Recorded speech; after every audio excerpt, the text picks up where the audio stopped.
Hey guys, Clef here. If you clicked on this video, you know what it is about, so I'm not gonna waste a second and open this thing.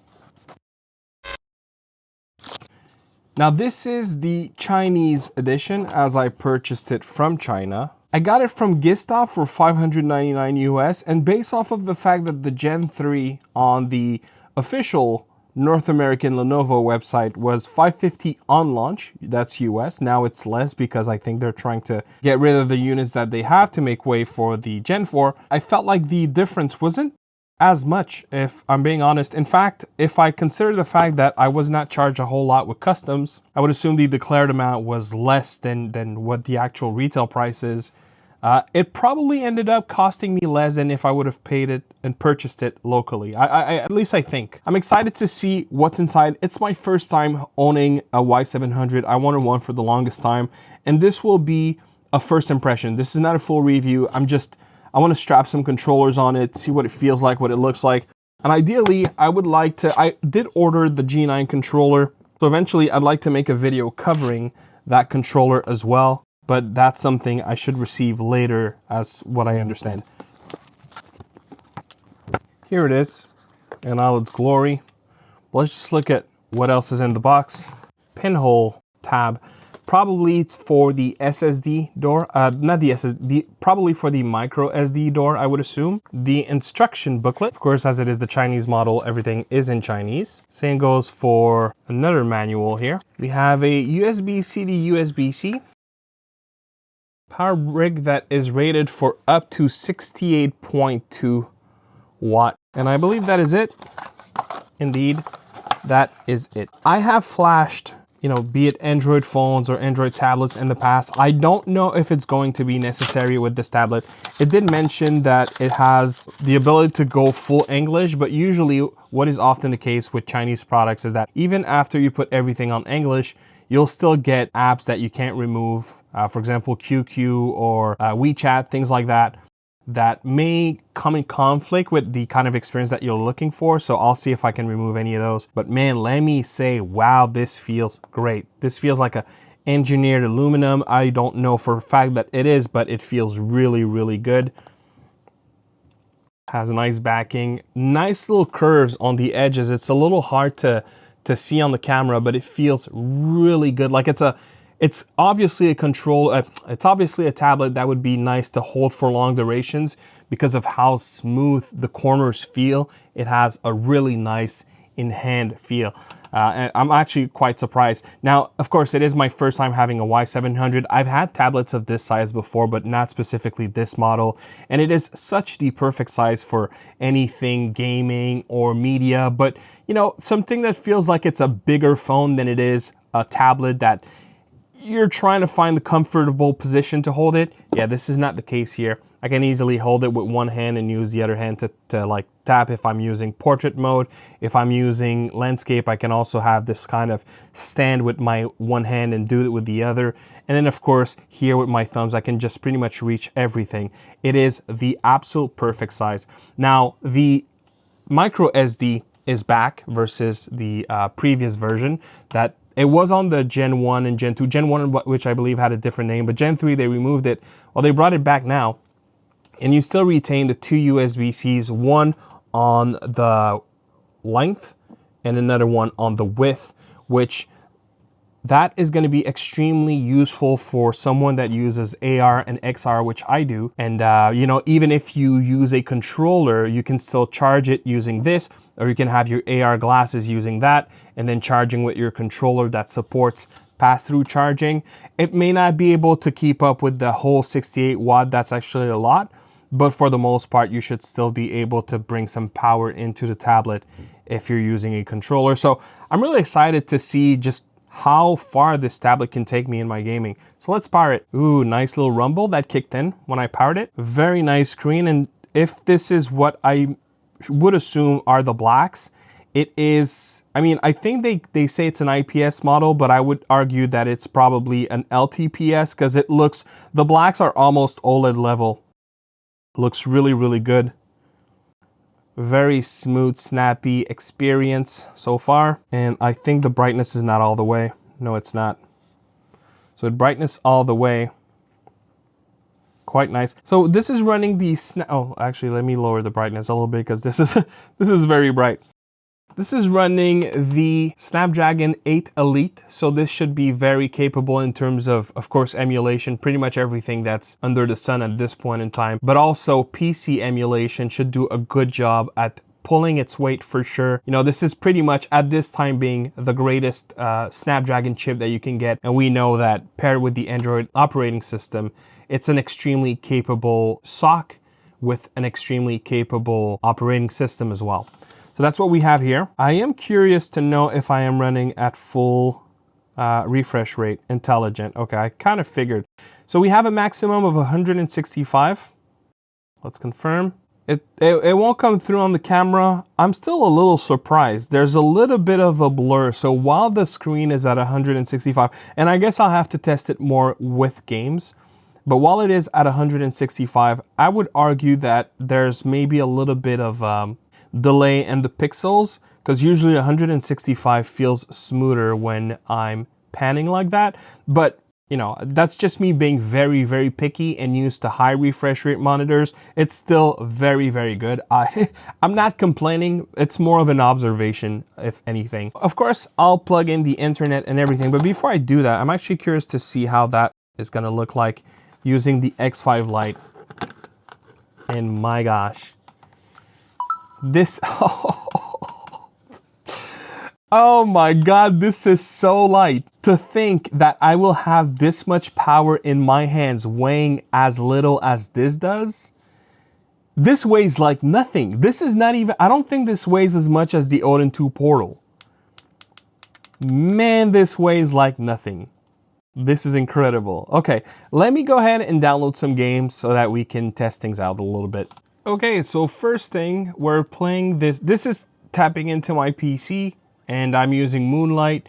Now, I'm not sure why I did unlock the FPS to 165, but it's only giving me 120 based off of the still counter that I see here. But, you know, it's silky smooth. The colors are vibrant. So far, it's looking good. And one thing that's cool with Moonlight is that you can redirect the rumble that you would usually get on a controller to your tablet or phone that has a haptic motor. And so because the X5 Lite doesn't have haptic, I'm able to use the tablet, and because the X5 Lite is super light, it's crazy how good the haptics come true using the controller. It feels as if the rumbles were in the controller itself. Quite frankly, I bought the G9 gamepad. I don't think I'm going to be using the G9 gamepad with this tablet. I think it's going to be strapped to an X5 Lite consistently because it's such a light setup. It feels so good. And let's try this in a match, see how it feels, but man, it looks glorious. This is by far the best size I could ever wish for a tablet. Everything looks crisp with the nice resolution, which is 3000 by 1900 something. I'm using native resolution with Moonlight.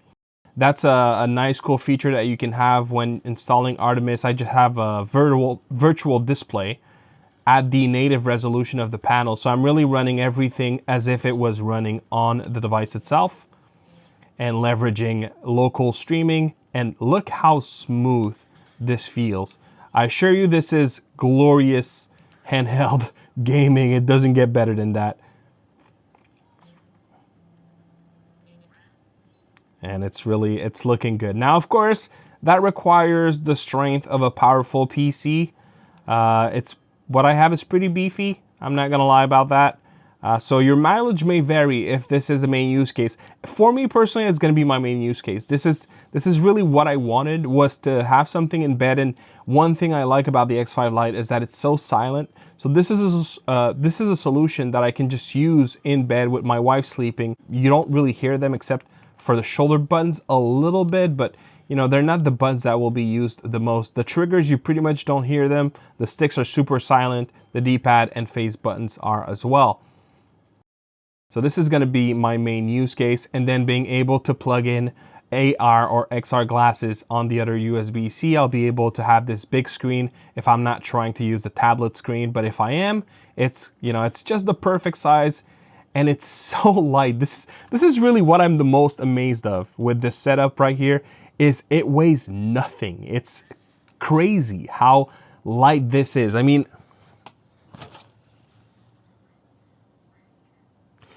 it might be a little bit heavier. I don't have the exact measurements. I'll keep that for the review. It might be a little bit heavier than a Switch OLED, but it's not, you know, PC handheld heavy. It's absolutely acceptable heavy.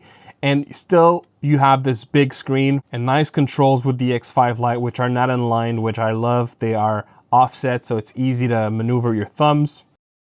And it has this nice ergonomic grip in the back. Feels great. Feels absolutely awesome. All right, so I'm gonna finish this race and then let's move to a different game. Right now, I'm using my Rokid AR glasses that are plugged right here, and indeed, everything works fine. And I was curious to see because I was told that the ELO Vagabond, which is a phenomenal controller, has a little bit of a tough time with the Y700. And I found that while it is indeed a tight fit, it definitely fits. I think it's a great controller to use with this tablet. It's a controller I love. I think it's great, especially for FPS, and it has probably one of the best ergonomics that you can find. Like it really has that e-sport feel, which I believe is what they're going for primarily, and it shows. It shows. It feels good. I haven't played this in a minute.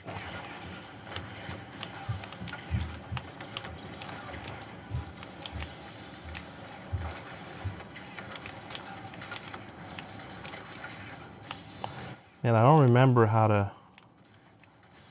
there it is. Man, this is beautiful. It weighs nothing with the controller.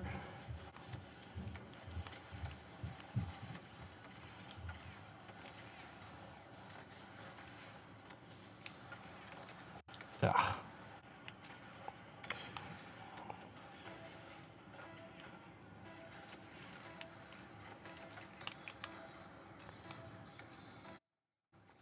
Oh, let's go! Dude, okay, this is awesome. All right, all right.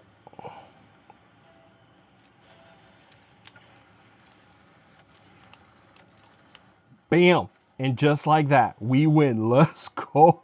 All right, that is it.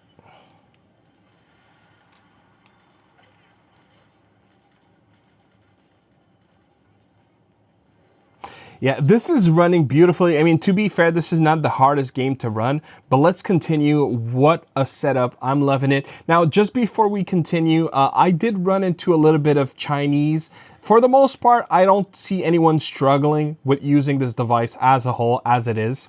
You know, I had to do a couple of things. For example, change the default browser because the default browser that is in there is definitely fully in Chinese. And one thing I would expect I'm probably not gonna be able to do is uninstall some of the applications that I just won't be using or won't need, which quite frankly is not the end of the world, but it's something to keep in mind if that's important for you. If you were to import this model, you may have a couple of apps that you won't be able to get rid of, but it doesn't stop me in any capacity so far to use the tablet at its full potential. So let's move to a different game. Now we're doing the Absolute S9, and one thing with this controller is out of everything on the market, there's probably not a single one that does as much as this does. And it has a PS mode, it has an Xbox mode, an Android HID mode, it has a 3.5mm jack, it has pass-through, it has extra buttons, it has gyro, like rumble, name it, it does everything. Ergonomic style is one I love, not everyone does, but I personally like it. But that being said, let's just go and try Astrobot. Oh, and when you do this side, you have different apps that you can bring up, but usually you also have, and I guess I don't have it with this specific app, but usually you have a panel that you can have to the side as well. Now, of course, I'm not getting Rumble here, but that's because the actual PS Remote Play app does not support Rumble, which is unfortunate. For some reason, I don't know why, I have to push my trigger super hard on this controller. But this was a prototype. I should use my retail version, but it's upstairs and I don't want to go grab it. But anyways. But all that to show that, you know, it's nice that I can do that with the Absolute S9. If I use a controller that doesn't have the native PS mode, then I won't be able to play specifically Sony's Remote Play app. But with a controller that supports it, such as the Absolute S9, it works. And again, it's such a beautiful light setup. I'm in love with this experience right now. But we're gonna carry on and test one last game. The last controller and game is Crystal of Atlan. It's actually a open world MMORPG that releases today. It was announced a couple of years back, but it's releasing today for the first time. And I'm gonna have to get a screen protector. I'm a psychopath with these things. Right now I'm using the Gameser G8 Plus. And one thing that is nice, because this is a fully Bluetooth controller, it has such a nicer grip on the controller, and I'm also able to leave these little openings completely free, no blockings whatsoever. So this is a setup I like. And then of course I would be able to still have my, despite blocking one USB-C, I'm still able to have my glasses. But if I wanted to have the other USB-C accessible, I could just pull it up a little bit and now it would become accessible and I would be able to charge it at the same time. All I'm trying to say here is that it's a controller that has a lot of flexibility and one of my favorite on the market, on the telescopic market right now. Okay, this is today's last game in the list. It's called, I think, Battle Smashers. It is, I'm using GameHub's Gameser PC emulation software. So I wanted to see what it looks like, and the Snapdragon 8 Elite is looking pretty good. I mean, don't get me wrong, I'm not getting like a 60 FPS steady or anything, but the fact that we're pushing these types of graphics this early on into PC emulation with that kind of reliability, it says two things. One, that the 8 Elite is a monster of a chip, and two, that there is so much potential with this approach. Again, it's not perfect, but to see that it's already capable of running a game with this kind of visual fidelity is extremely impressive and highly interesting to see what the future will come to. Now, did I buy this tablet specifically for that? No, and to be honest, it's probably not something I'll be using a whole lot because I'll just leverage my PC and do local streaming, where I think it's just a better experience overall. It's better for battery life. It's better for pretty much anything. But if you want to, try that for yourself and see what kind of performance you can get, I think it's interesting to play with and see what can be done with a tablet like this. Now, let me speak a little bit as we end this video on the experience of using the Y700 so far. First of all, man, the quality, the build quality of this device is second to none. It feels so good in hand. What I would assume is an anodized aluminum, I think is what it's called. I can never say this word right, and maybe I'm wrong, but it feels like that. It feels very much quality. The corners that are softened is so good to hold. The audio coming out of the tablet, oh my lord, it sounds so good. Now, another thing is there's a Red Magic tablet that is also rumored to have OLED.